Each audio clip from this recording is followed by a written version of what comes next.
Well, good evening, everyone, and thank you so much for attending this conversation tonight, sponsored by the Society of Professional Journalists New England chapter.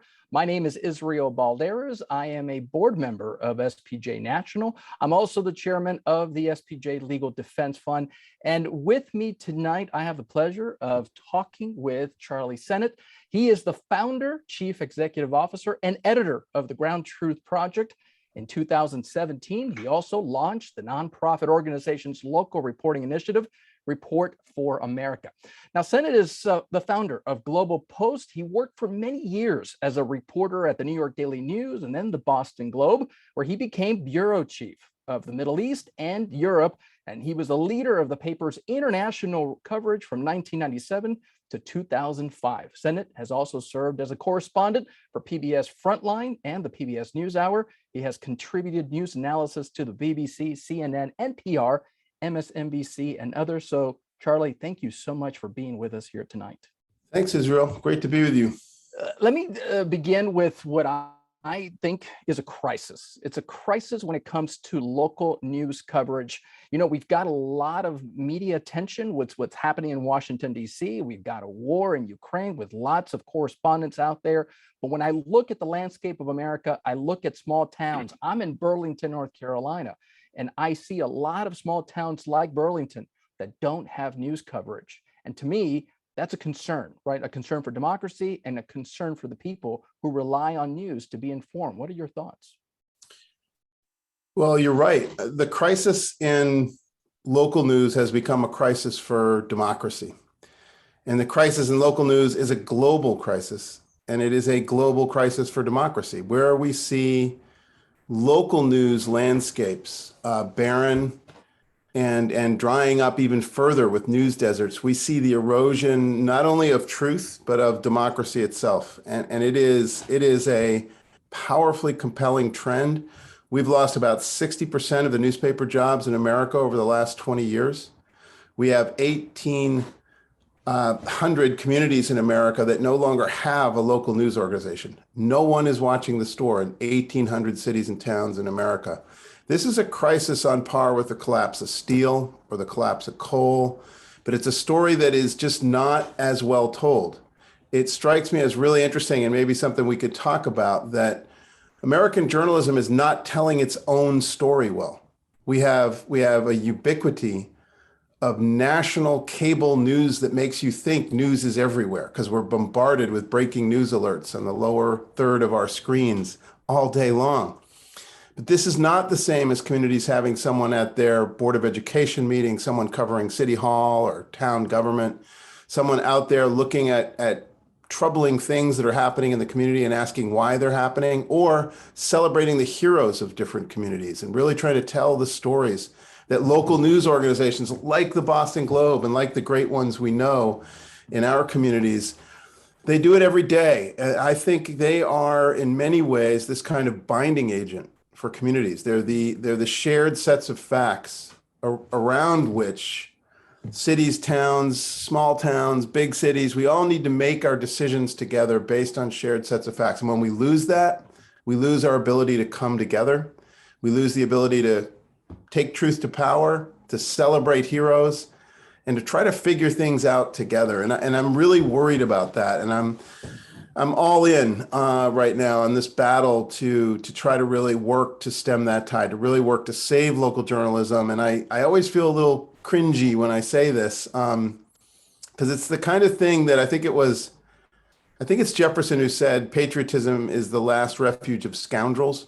But I feel very patriotic right now. I feel like we actually have to think about how we as journalists, as hard questioning and cynical as we sometimes can be, can get right out there and talk about American democracy depends on local journalism, and we're losing it. And if we're not careful, we're going to lose our democracy. And we see evidence of this in the headlines every day.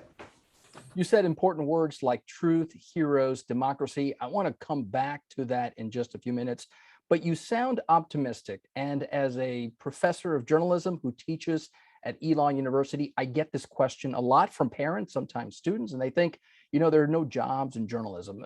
Journalism is dying in America. And I think Wow, what a loss of faith in something that is the most important thing in a democracy.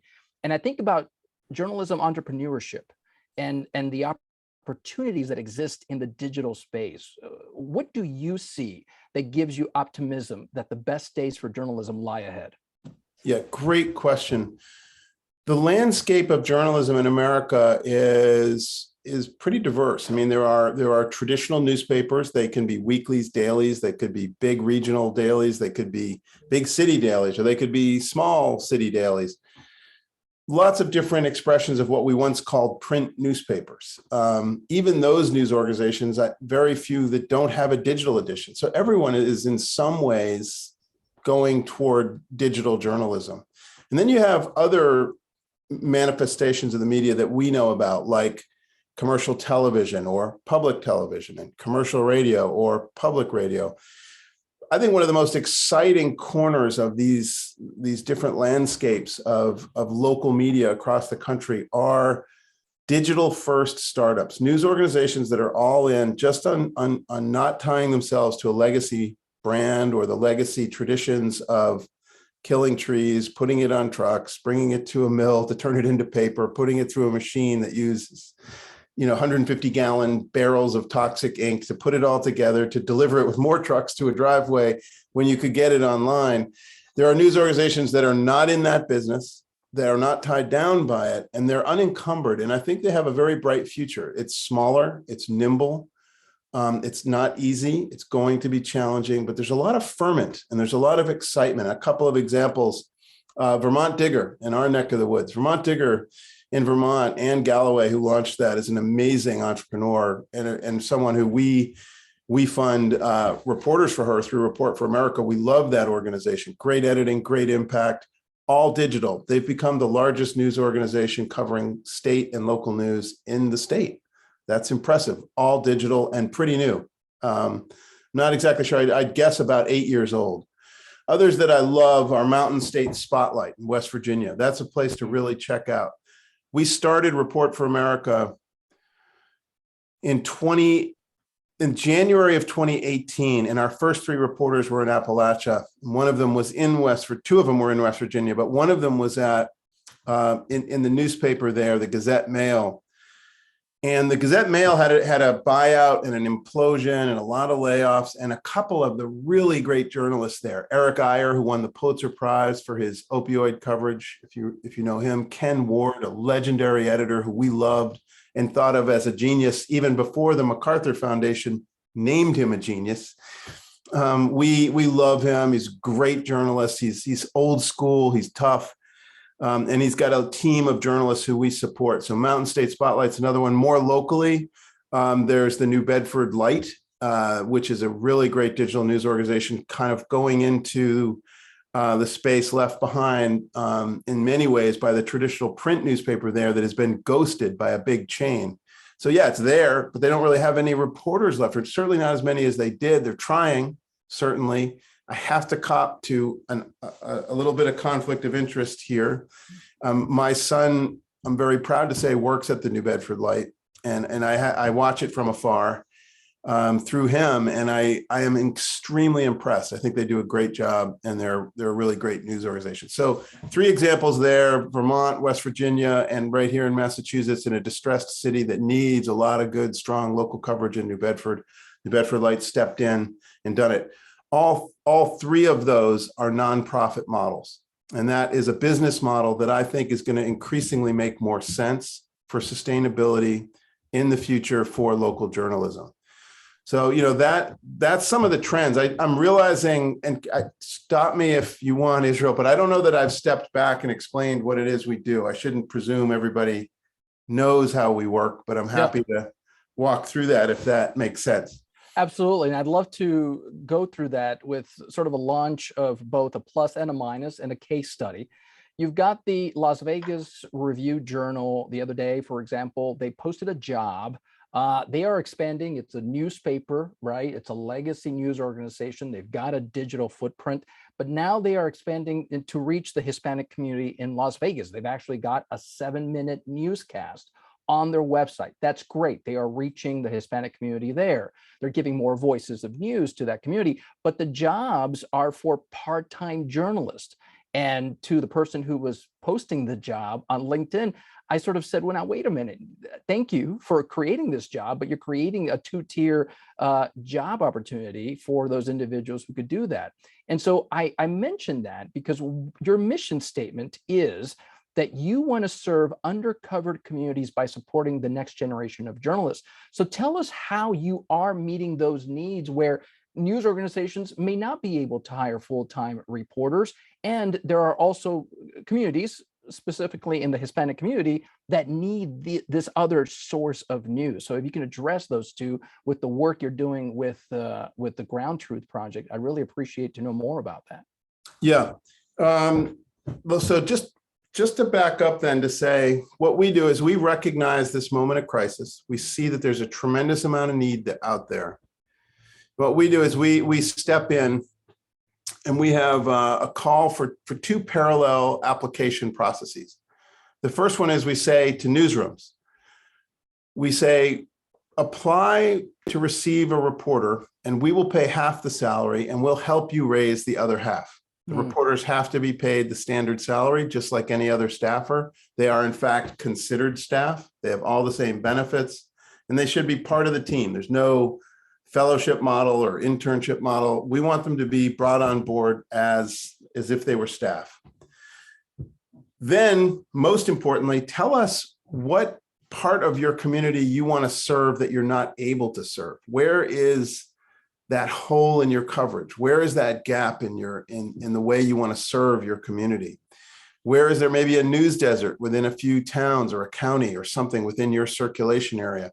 What's an issue, the environment, schools that you're not covering enough of? What's the need for an impact team to do investigative, to take a local government to task, to really call them out and be a watchdog? Convince us you have a really good need. Convince us you have the public service commitment. And convince us that you have the editing and mentoring to sustain a reporter. And that's a harder part because they're struggling. They don't have enough editing staff sometimes. So we put that a call for applications out, and that's for newspapers, public radio stations, commercial TV, public TV, digital news organizations. And we get a lot of applications in and we sort those out. We then put out another call, a parallel call to the reporters. Once we've chosen the news organizations, we list all the beats that are available that we're going to fund. And then people start applying. And it's sort of like college. You can say which one is your first choice, or you can say your second or your third. We can't promise that we can give you any of them, but we like to know what you're thinking. And it's a selection process that's quite complex, layered. And we put a lot of work into it. Our team, led by my co-founder, Steve Waldman, and the head of Report for America, the senior vice president for Report for America, Kim Kleeman, they do an amazing job running the application process. And it is very competitive and it's hard to get into this program, but we have flooded the zone with applications. So we then take these really talented emerging journalists. We tend to call for emerging journalists in part because the salaries tend to be starting salaries, right? So we're saying we want to get emerging journalists who need a shot. That's the best sweet spot, but they're not kids. They're typically about 26 years old is the average. They tend to have worked a few years somewhere or freelanced or done an internship or two, and they can't quite cobble together that full-time first job, or maybe it was at a newspaper or another news organization where they want to step it up. And then we select them. And right now we are putting pretty close to 300 reporters in more than 200 newsrooms across all 50 states. So it's really become a movement. We're just coming off of a big gathering in Chicago, where we had all of our Report for America team there. And we invited in all of those reporters, and it was really exciting. It was really, truly starting to feel like a movement. You know, they were all wearing these T-shirts we did, Report for America, and you saw like 300 new, awesome, talented, eager journalists who are going into the most distressed and undercovered corners of America and doing work that really matters to serve their communities. You know, as you just mentioned, Report for America core members, they came together just in May, You were celebrating 130 journalists now that have taken the call to national service, and you had NPR's Nancy Barnes. She's the senior vice president, news and editorial director. Those were our graduates, Israel. That was the graduating class. That's the graduating class. And then in June, like last week, we just got back from Chicago. We had a 3-day gathering for all the new core members, 300 of them. So it's like we're cycling in new folks, and it is really exciting. It's absolutely, your question was about like, what's the future for those particularly young people who want to go into this profession and who feel called to serve. And I think it is service.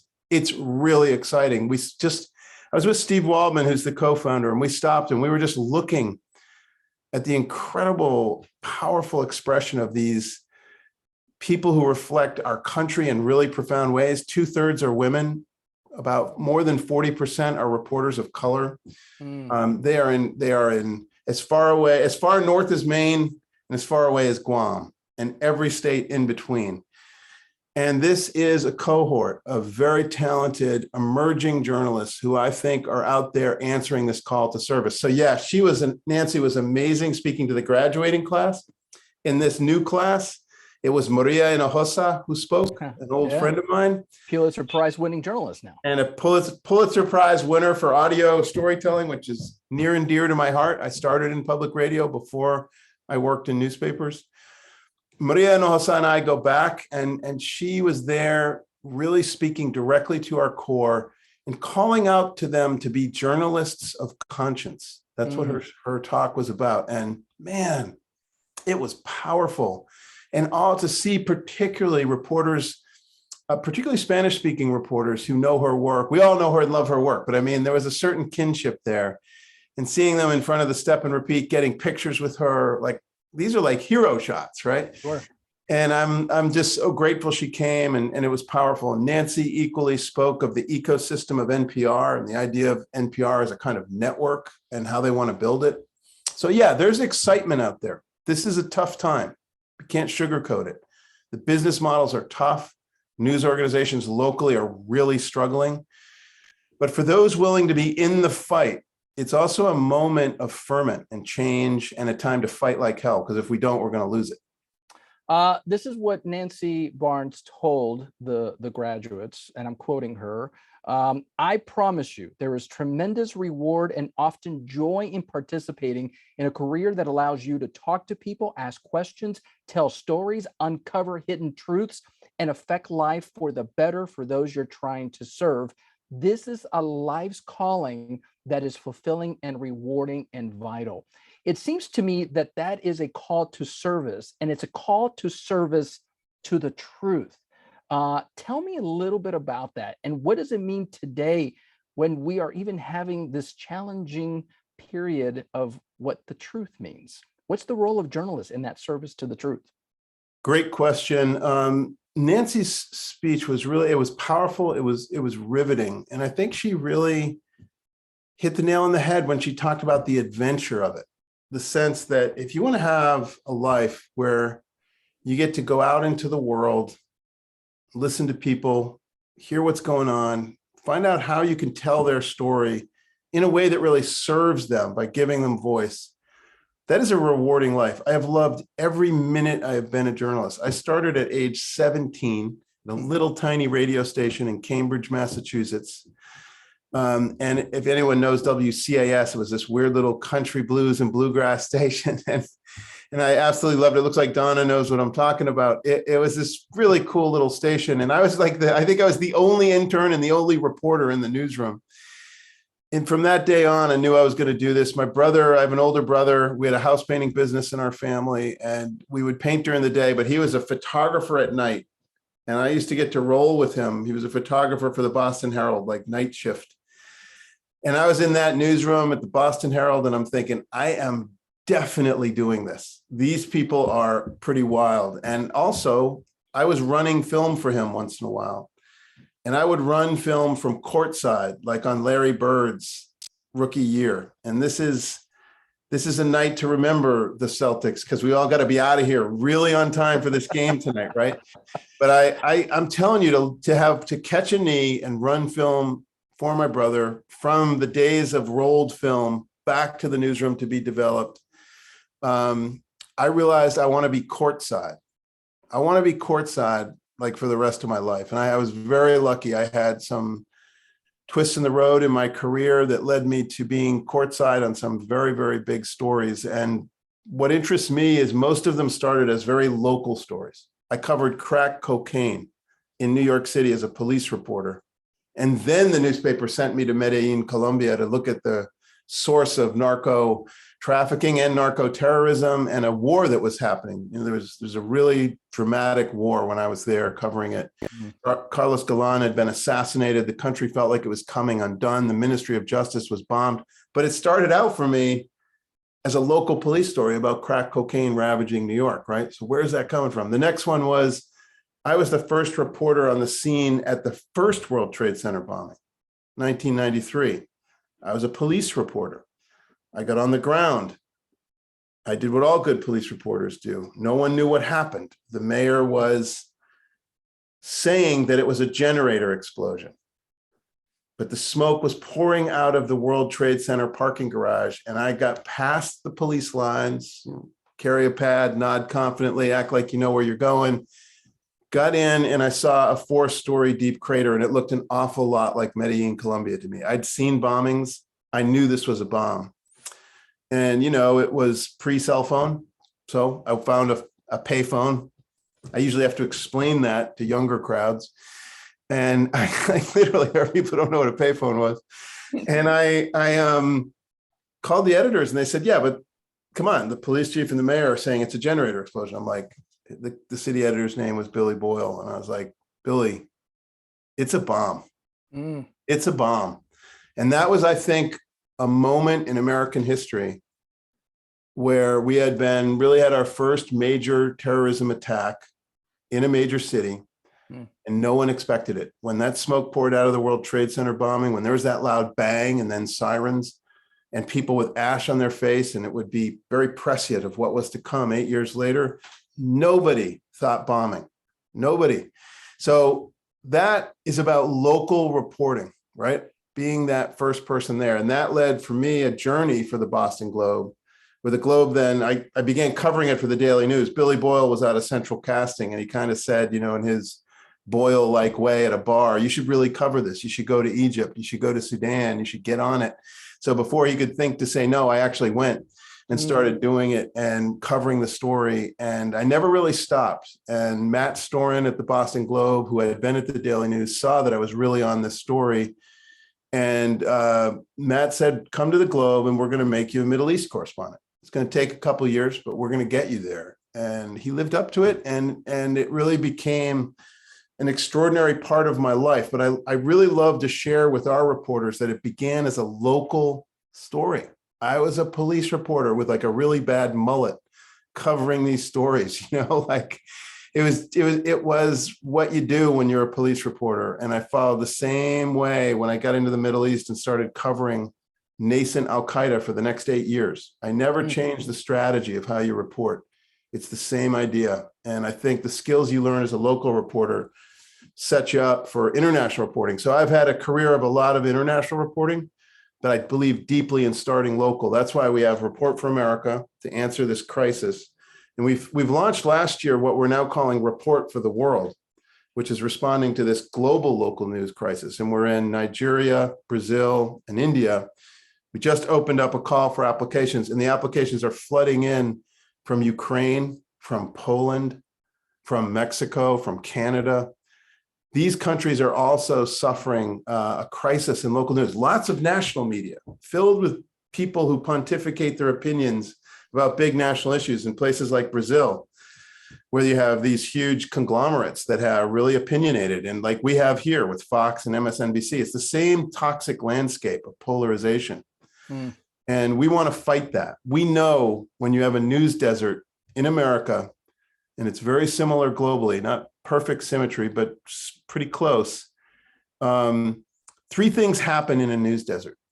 Voter participation plummets, polarization increases, and the third one that I find really interesting is bond ratings banks' bond ratings of the municipality where there is no longer a newsroom, they drop the bond rating because banks don't want to invest in communities where no one's watching the store. Interesting. And this is a part of the story that we have to tell, that the value of journalism is so extraordinary. We're going to need to be better storytellers as journalists. If, you know, for those of us on this call who are in the profession, we better start telling our own story with the same sort of, you know, confidence and clarity that we've told the stories of other collapsing industries and what they meant. And frankly, the collapse of journalism is a lot more important than the collapse of steel. You know, we don't need steel for our democracy to survive. We need good, honest journalism on a local level, especially if we're going to have a democracy. So I would argue it's more important than the collapse of these industries that we all documented so carefully in many other chapters of American history. I want to be able to open this conversation to others that are joining us here on the Zoom. So if you have a question that you would like to ask Charlie, please participate in this conversation. This is more than just a two-way conversation.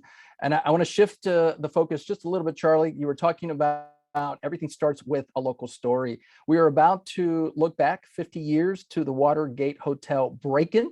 That also started with a local story, just covering a weekend court hearing of people accused of breaking in to the DNC offices.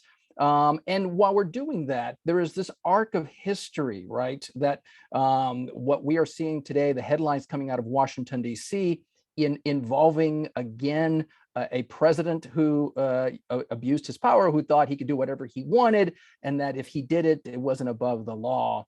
Talk to me about this idea of whistleblowers and the idea that part of being a journalist is that sometimes we got to talk to these individuals who know information, and that information is valuable, because I do see this arc from the Watergate legacy to now 1/6 legacy and the role that whistleblowers play in us understanding what's happening with our government. Yeah, another great question. I mean, I mentioned before that my family had this house painting business. I was about 12 years old when the White House, when all of the Watergate hearings were really on. And for me, because I was the youngest brother, I was often condemned to painting down on the ground behind the bushes and stuff, but that meant I got to control the radio. So a big part of my life was radio news, and I would be glued to WBCN, and I would be listening to Danny Schechter, your news dissector, coming to you live from the Watergate hearing. And he was amazing. It was an amazing expression of local news. So a lot of people my age got into this profession because of Woodward and Bernstein. And I'm in that camp. I'm in that broad camp of seeing that you could have a life where you can actually make a difference and, you know, go out and challenge authority, speak truth to power and change things. And that was kind of thrilling to watch as a young person. But more important than Woodward and Bernstein, because it was hard to get a hold of the Washington Post back then, right? We didn't have digital copies. You'd kind of hear about it, but it was hard to really follow it. I was following the awesome coverage in the Boston Globe, watching the tremendous reporters of the Globe who were heroes of mine, literally. And but one of them on the radio at BCN, who I really loved, was Danny Schechter. And, you know, for me, hearing Danny Schechter cover this really talked about the power of truth to power. And I was mesmerized by that. And I remember specifically Danny interviewing Dan Ellsberg. When Dan Ellsberg broke the Pentagon Papers story, that's seen by many as the story that really generated the demise of Nixon. I mean, we all know the Watergate story. We understand the 50th anniversary of the break-in. But it was 2 years ago when we had the 50th anniversary of the Pentagon Papers, which sets in motion a lot of things, including the break-in, well, including the leak by Dan Ellsberg of the Pentagon Papers, which documented 30 years and I think it was 4 presidencies of lies. That we had been lied to about Vietnam from day one. It was a compilation of deceit and lies that was astounding. New York Times had it first. Ben Bradley of the Washington Post miraculously comes in, steals the story right out from under their noses, and he gets a lot of the credit too. The Globe was part of publishing the Pentagon Papers, of course, and Ellsberg was in hiding in Massachusetts while there was a manhunt to find out who did this leak. And Nixon very famously was taped in his secret tapes, which were later leaked. We're going to get this son of a bitch. That's referring to Ellsberg, and he went after him, and they broke into his psychologist's office to try to find dirt on him. They didn't really find anything, but they got caught red-handed, and it was the only incident that Nixon was, well, not the only one, but it was the incident on tape that many felt was what would actually cause Nixon to be impeached, because he called for the action. It was illegal, and he was probably going to go to jail for that or be impeached. And Ellsberg talks about this and says what was miraculous was when he blew the whistle and leaked that story, he violated classified content, and he knew it was highly classified and there was a price to pay, and he was facing 115 years in jail for that whistleblower act. And I think he's an American hero because he put it all on the line. He put his life on the line. 115 years. He would have spent the rest of his life in prison. But because it came out that Nixon had gone after him this way, it was declared prosecutorial misconduct. Dan Ellsberg was released, the charges were dropped, but Nixon had that shadowing him, and many, smarter than I am about the history of Watergate, felt like that had a lot to do with Nixon's calculus on actually resigning. So I had a great chance to work with Dan Ellsberg on this podcast. It's called The Whistleblower. It's on Ground Truth, and you can get it wherever you get your podcast, but it is cool, and it's got a lot of Boston scenes, and it's got Danny Schechter's old reporting in it. And it was really quite an honor to work with Dan Ellsberg on it, and to be at UMass Amherst, where the university has acquired his papers and where they allowed us really unique access to the archive, to really look into the Pentagon Papers, to look into Dan Ellsberg's files and sort of break that story open. So yeah, wonderful 50-year anniversary. And it's kind of a sequence of anniversaries. You know, there's Pentagon Papers, there's the Watergate break-in, then there's going to be the Nixon resignation. And we forget that arc, that it took a long time. It didn't happen overnight. Donna, you have a question for Charlie. I do indeed. First of all, it's always a joy to listen to Charlie. I met him a few years back. We had some great conversations about coverage of the Congo, which is another area which is underreported badly. There are so many countries right now that are run by autocrats where, you know, I always joke about the Democratic Republic of Congo, which is neither democratic nor a republic, but there it is. And my question, though, is about cynicism. Okay. You and I were raised in the era when the Fairness Doctrine was still a thing. Now, agreed, the Fairness Doctrine wasn't perfect, but it forced radio and TV to cover all sides of the issues, whether they wanted to or not. In 1987, the Fairness Doctrine went bye-bye.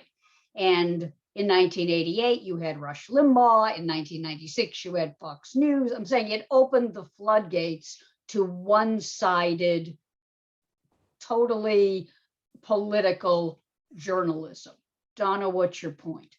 My point is my students are swimming in a sea of this. They're swimming not so much in a sea of Fox News or Rush Limbaugh, but they are in many cases from cities where that's all there is.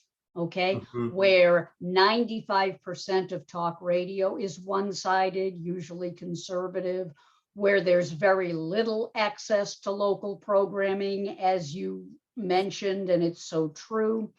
They come to college and they're kind of like, you can't believe anybody. It's all fake news. What's the point? Blah, blah, blah.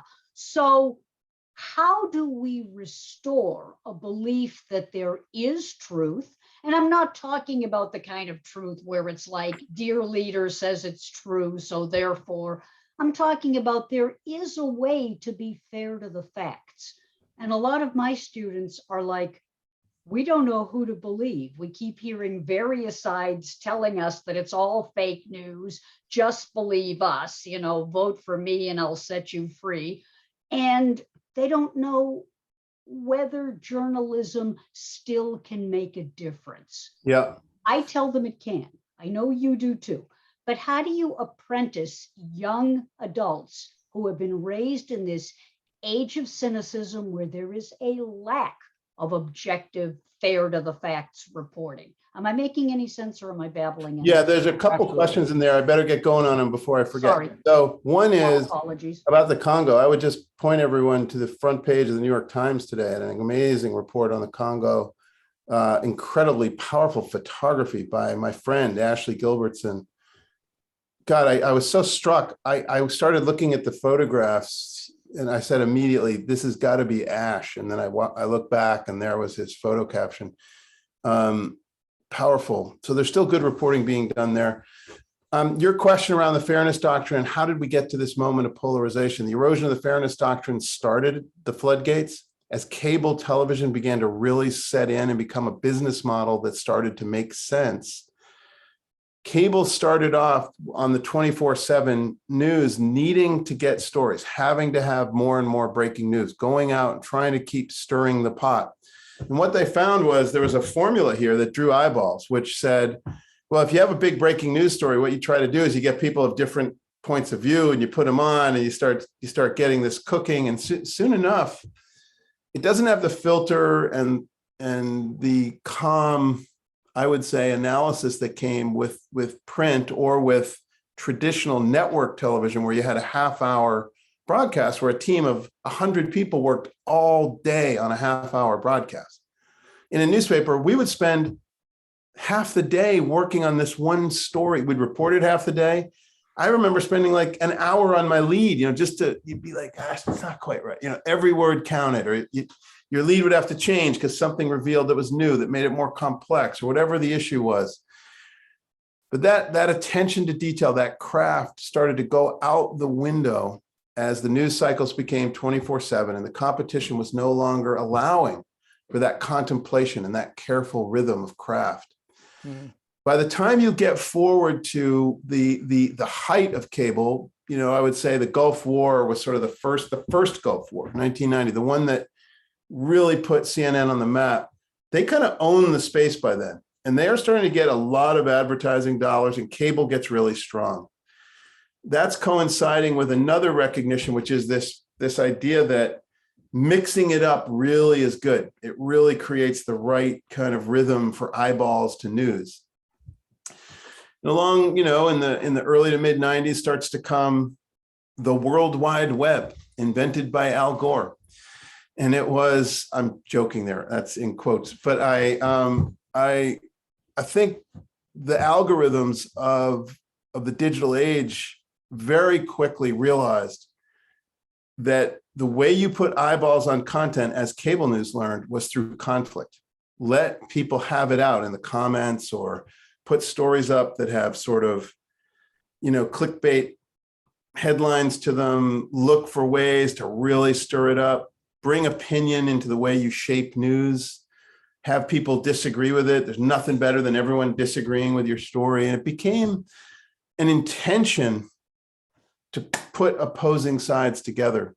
And that algorithm has gotten a head of steam to it, that by the time we have Twitter and Facebook and it starts to move at 1 billion miles an hour, it's like, I think it was Mark Twain who said, a lie goes around the world before the truth's even getting its shoes on. Well, now a lie can go around the world like 1 million times before truth is getting its shoes on. So the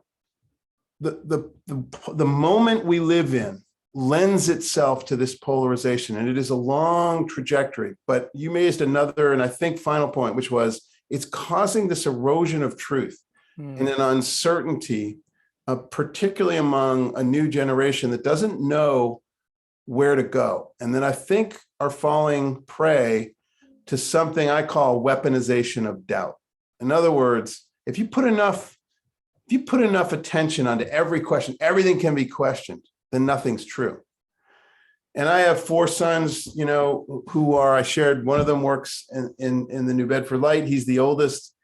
And my youngest is 18, and he's going to be entering college in the fall. And that's kind of an interesting cohort of that group. And I watch my own sons, how they and their friends think about where they get their news. And even my sons they know I'm such a freak about newspapers and have such a great love for them that I used to circle the paper for them, and like put stars on things they'd like and arrows and like, read this. And they constantly say to me things like, well, Dad, I read it on Twitter. You're like, no.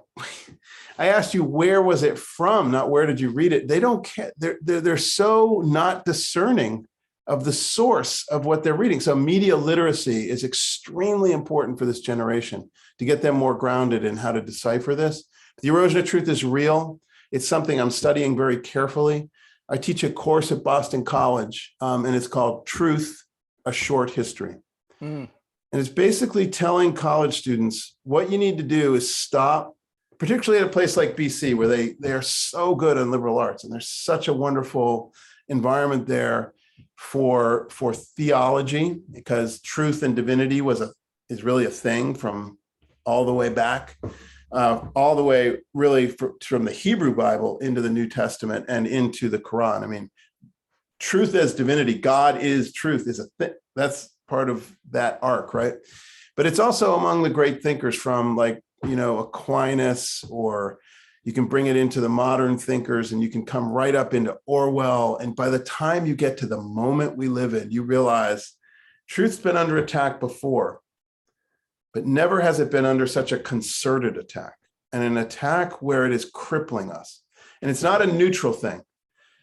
When we have a news desert and then you have this erosion of local facts and then suddenly no one knows what's true. It's not like it's just we don't know. It's into the void comes toxic misinformation and disinformation. So it's not neutral, it's toxic, and it's destroying our ability to have civil dialogue, talk to each other, and have a shared set of facts. And to me, I don't know where to begin to tackle that problem, but I know my own love for local journalism and the incredible journey you can go on as a journalist covering these stories.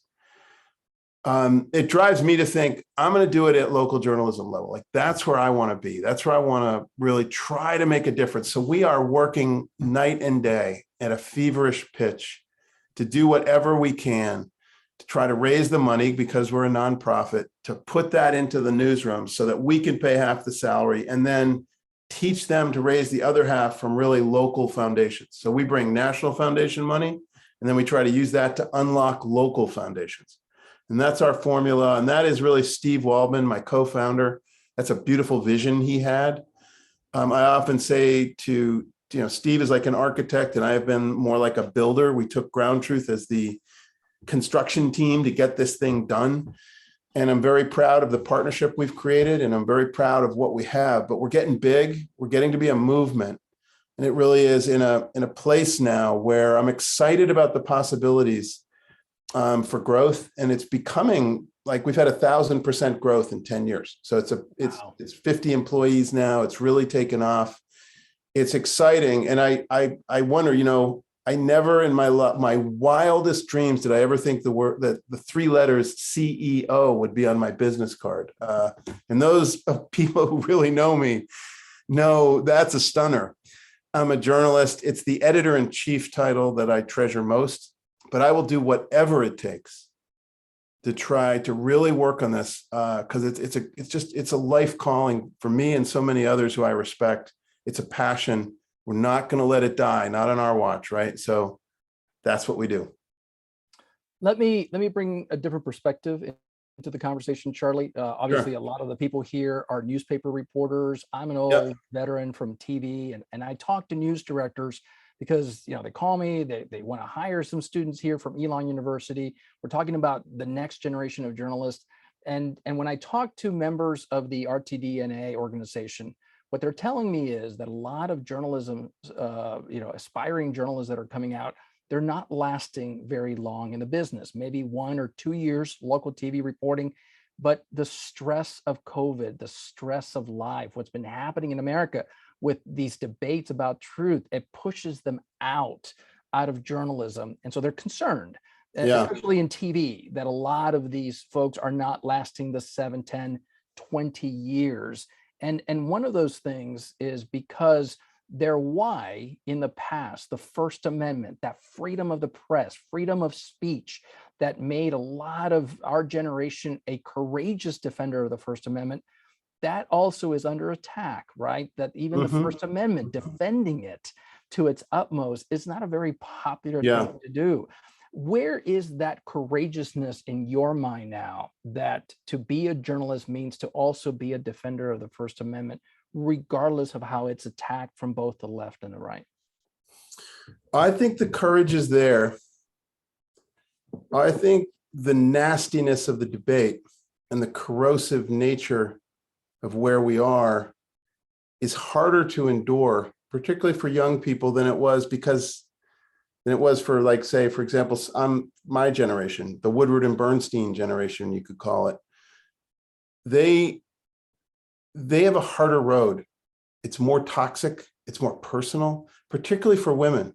2/3 of our staff and 2/3 of our team are women. And that reflects the applicant pool, and that reflects journalism schools. Women are going into this profession in big numbers, and thank God, right? It's about time. I mean, I had a very old school kind of journey through journalism, and I did love parts of it. I loved Billy Boyle. I loved the bar.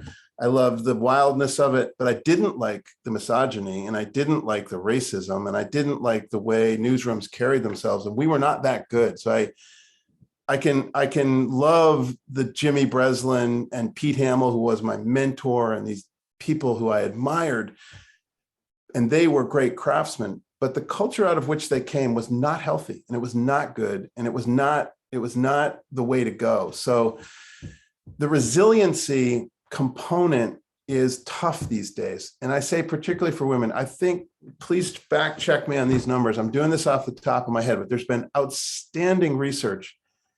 It's somewhere in the neighborhood of 1 in 3 women have been directly harassed online for their reporting. And that if a third of that third actually leave the profession as a result. So significant numbers of women who just can't take the heat. And if you have any friends or colleagues who've written a powerful story, and then you see the vitriol and the misogyny directed their way in the chat or directed their way on social media, it's hard. It'll make you heartsick. If you really think about it, it should make us outraged, because we're losing these incredibly talented women who just don't want to put up with it. And I don't blame them. So I'm not sure that the courage is there. It's that the environment is much tougher. This connects to a comment that's in the chat that I'd love to get to. It's a really beautiful observation and a question. And it says, the Ground Truth Project launched a diversity task force in spring 2020 and formed staff-wide volunteer DEI working groups to draft recommendations around 3 themes: talent, culture, and partnerships. Can you tell us where these recommendations stand? And is there anything SPJ can do to support partner with this? Thank you for asking that. Thanks for knowing that. I'm not clear who asked the question, but I love it. Probably knowing it's Adam. No. Oh, Yeah, okay, probably Adam. cool. Okay, thank you, Adam. Look, we at Ground Truth have been on a learning curve. There's a long story here. I saw journalism imploding at the Boston Globe, a place I loved. I got a Neiman year after all my years covering Afghanistan and Iraq. I was pretty fried. And I started to take some business classes. I started to think about what would it look like if I was an entrepreneur. My brothers, we all started this house painting business. We're pretty good at it. It's still going all these years later. I just felt like I'm not afraid to try. Like, I wouldn't mind trying something. And that led to Global Post and partnering with a co-founder at Global Post. We had a really wonderful editorial team. Our business plan did not work. We were for profit. It didn't work. But I launched a nonprofit arm out of Global Post called the Ground Truth Project, which has worked. Like I said, I never thought I'd have CEO on my business card. It's been a huge learning curve. I so admire the great managers who I've worked for, because it is hard. It is a hard task to manage a team. And I've really learned to respect people who do it well and companies that create wonderful cultures. We've had real challenges. We've really struggled, to be perfectly honest. We've had great intentions, but we haven't always delivered, and it doesn't count. It's not good enough these days, particularly post-COVID. People are going to leave your company if you don't create an environment that is not only DEI, diversity, equity, inclusion, but that it includes what sometimes people call JEDI, which is justice, diversity, equity, inclusion, and belonging. And I love those two, justice and belonging, because belonging is a much wider interpretation. It's how do you get everyone to be part of what you're doing and to feel they can, really be in it with you, that you're going to be just open. And I'm incredibly proud of, and I would attribute our success to the efforts we've made toward these goals. It is a strategic priority of ours. And it's one of the reasons I think we're succeeding. It's not just to do the right thing. That's good. That matters. It's more than that. It's the most effective way to build a journalism organization is to have it reflect the communities you're covering and the world we live in. And so, as a white man and a leader of this company, I've had to think really carefully about all this. And I've failed a lot. I haven't succeeded every time. I've tried like hell, but we have a long way to go. I always have loved the concept, and we have a great board of directors who've really opened me up to some great training and counseling and advice. And the idea of diversity, equity, inclusion is it's never over. You don't check the boxes and say, we're done. We got these numbers now, we're good to go. It's much deeper. It's a lifelong commitment, and it's got to be at the heart of your organization, or it won't be real and it won't work. And we aren't there yet, but we are working on it. And I'm so proud of the team. I'm proud of the fact that it's staff-led, which is the way to go. I learn from them. They have a seat at the table, and they have helped guide us. And, we, like I said, I don't want to overstate it. We have a lot of work to do, but we're proud that we're doing it. And as far as how SPJ can help, I'd like to think about that, but I love the offer. I'd love to share our story. It's not a perfect one, but I'd love to share our story, maybe even good, bad, and ugly, where we've succeeded, where we failed, and how we just keep trying. And then maybe that would encourage others to think, not everyone is going to have this perfect, approach to it, but you got to try, you got to start. And I think when you do that and you put it at the center of your organization as a priority, as I have said, we're doing this, and I fight every day to make sure we're actually trying to live up to it. And I know the team holds me to that intensely, and I admire them for that. But for others who are wondering, how do you get started? Maybe we could share stories. And in an SPJ forum, I'd welcome the opportunity to do that. I'd bring in the staff that lead it. They'd be much better at talking it through. So yeah, great comment. Let's do it. I'm in. I like that. Definitely for a future episode. Grace, you have a question for Charlie. First, I want to say I don't think it's the misogynistic backlash that is making women leave the industry, because if you make a social media account and post nothing and just have a woman's face in the picture, you will immediately start getting creepy messages and misogynistic messages. So I think that's something we are all used to, and not necessarily something that will drive us out of the industry so much as the misogyny actually within the newsroom coming directly from our editors and coworkers. Okay. Been talked down to, been like locked in a room where like the dude twice my size sat between me and the door, and there are no windows. Those are the kind of things that get women to quit. Yeah. But I did want to say that I don't think it's the people online that is making these women quit. I think it's the working conditions for sure. Could I ask you, do you think the ubiquity of it, like, in other words, I would think, and I feel this myself sometimes, that it's, and I think it causes a lot of stress and a lot of drain on talent is you can't get away from it. That's different, isn't it, than some of the routine misogyny and sexism that sadly has been around for a long time, and it comes from every corner. Isn't it the relentlessness of it? Maybe. Yeah, but it's always going to be relentless online. It shouldn't be relentless in the newsroom. Yeah. Right. It should be your safe harbor where you go to get your work done and to be supported. I agree. Yeah, I'm Where do lucky you enough work, to. Grace, if I may ask? Oh, I work at the Mississippi Free Press. It's owned by women. I do not have problems like that now. That's one way around that. Also, all my male coworkers are really respectful. I had this issue actually at our college newspaper, and those creepy guys are all reporters across the state now. So I've gotten Yeah. 3 job offers that I turned down because I did not want to work with them. Hmm. Because I didn't want to be in that workplace environment again. But I looked, and one of the papers, there are 8 reporters, and only one of them is a woman, and they make up 60% of the graduates from the journalism school at the University of Mississippi, at the nearest newspaper in Mississippi. Mm-hmm. So I do not think it's all the internet. I know women are applying for these jobs. They're not getting them, and they're not keeping them. But I do not think that's Twitter's fault at all. Okay, that's a really good observation. It's powerful. Thank you. Yeah, Thank you, Grace. no problem. My actual question was, so reporting, for example, on the lynching memorials in my town, I found that a lot of the only accurate and detailed reports on this are from the Daily Worker and the Black Panther papers, which were, I guess, underground at the time.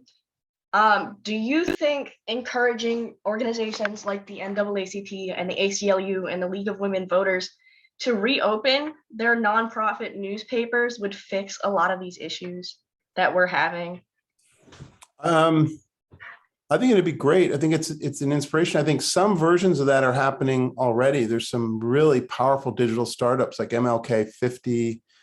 Oh yeah, that's like 10 miles from here or something. Yeah, no, they're great. And Mississippi Today's digital news organization, they come out of a sort of a ethos of wanting to cover areas that haven't been well covered before. And I admire them for that. I think the 19th is an amazing expression of a kind of modern version of some of those things around which women's issues, rights, and women-led news organization that is just kick-ass and amazing and a huge hero of ours. A lot of our team members are constantly looking to them and saying, this is a team that we should emulate and model after. So I see that. I see, I see the power of in an age in which opinion matters. I don't love that. I'm old school that way. I prefer the radical middle. Like I prefer the struggle of trying to deal with a bunch of sides in one story. I know it's old school, but it's like where I want to live. It's where I think the best journalism comes from. Yet I admire the more advocacy-oriented journalism, and I'm aware of its currency today. And I think having good, strong, supported advocacy journalism is a tradition in America, and it's great. And I'd love to see more of it. I think it actually would have a good shot at a business model because it's easier to speak directly to a community, and you can be in sync with some of the audience strategies that work. Yeah, here, what I think you're describing as a news desert, there's a newspaper in all these little counties. It's just one person, and they lie about city meetings. They lie about what they heard of those city meetings. Do you think they lie for political reasons because they don't care, or why would they actively be lying, do you think? For their own vested interests, or I'm trying to think what generates one to lie. The one particular I'm thinking of, it's such a small town that his brother-in-law is the parks director. When you have small towns like that, I mean, even where I live here, I'm going to move the week after I drop a story because it is not safe to stay here. Scary, yeah. It's just not safe to be here as a reporter. Yep. No, we have some reporters who really experience these stresses. They're very real. It's hard to know what to do, right? So we have pretty close to 300 reporters, and we have a team of what we call core excellence managers. So by region, we try to have people there to support them. So if they're dealing with things like that, to think about, issues around digital hygiene, safety, how to not get digitally attacked. how to be sure you're taking care of yourself, self-care. These trainings we do in Report for America, led by our amazing head of training, Rachel Rohr, who's worked with me really for a long time, first in Ground Truth, and then as we built Report for America, and she's now our vice president for training and service.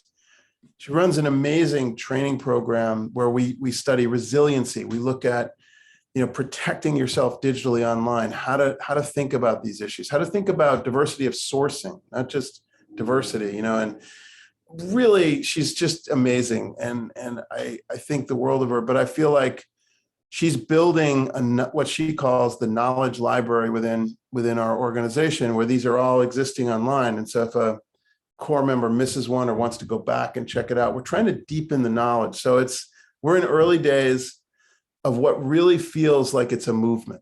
And I feel like we are with so many emerging talent and really just talented reporters, Grace, who remind me of the struggles you're having. Like I hear you, we hear this a lot. So, How do we make sure there are repercussions when city officials threaten our sources? When they threaten your sources, it sounds like a police matter. Well, the police watch it happen and don't care.